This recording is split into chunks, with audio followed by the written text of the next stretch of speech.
It's a great feeling. I hope you've had that experience at some point where your boss comes in and goes, good job. So we made that be difficult because maybe you're just horrible workers, and if you are, I'm really sorry. Get better, be responsible, show up on time. You'll get more of those compliments, I promise you.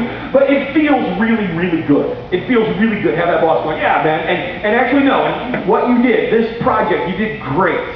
You have that experience, it feels good, doesn't it? And it's kind of my frustration with this sermon series that we've been on over the summer, as we've been talking about the Exodus.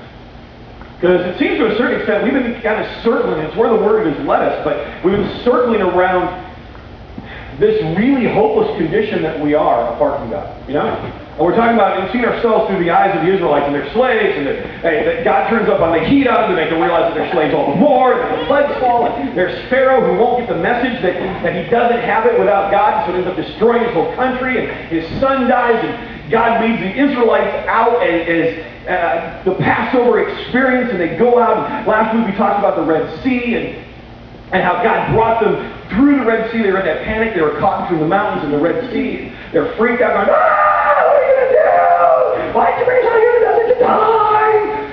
And God goes, all right, fine. Parts of the water and takes them through. And it seems like it's just been a little bit like, I'm almost depressed. I mean, it's good stuff, but it's still kind of sad and a little bit like, I don't know if you watch Saturday Night Live at all. I must confess, it has happened in my life. I've repented, but it's okay.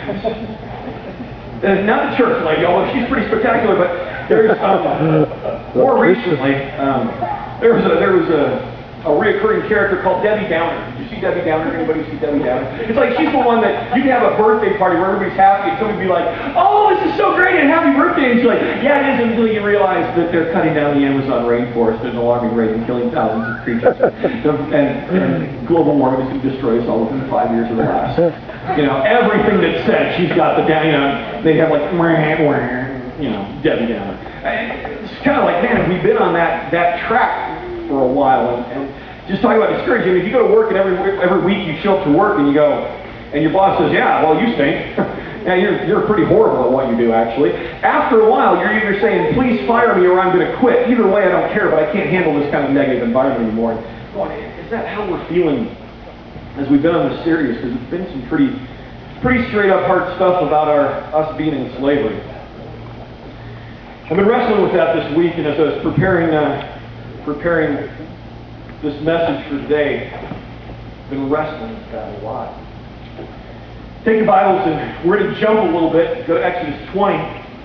If you were here for first service, you got the first part of this message, which brought us up to Exodus 20. I'm really sorry if you weren't here, you missed out.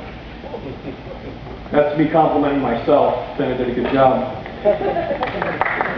Thank you, Leslie was here. Thank you. We'll reference back to it in a minute.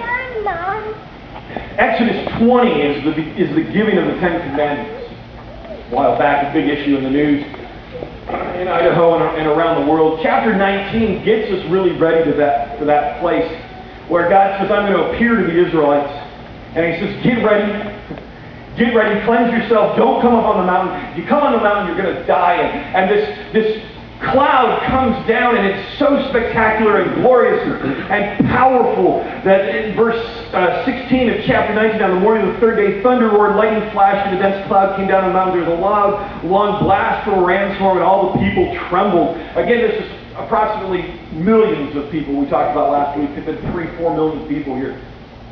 A loud blast from the rainstorm, all the people trembled, and they're freaked out. Moses led them out of the camp to meet with the Lord and with God, and they stood at the foot of the mountain. Mount Sinai was covered with smoke because the Lord had descended out in the form of fire. The smoke bellowed into the sky like smoke from a brick kiln. The whole mountain shook violently. The blast of the ram's horn grew louder and louder. Moses spoke, and God thundered his reply. This is a hugely majestic moment, and the people are freaking out and trembling.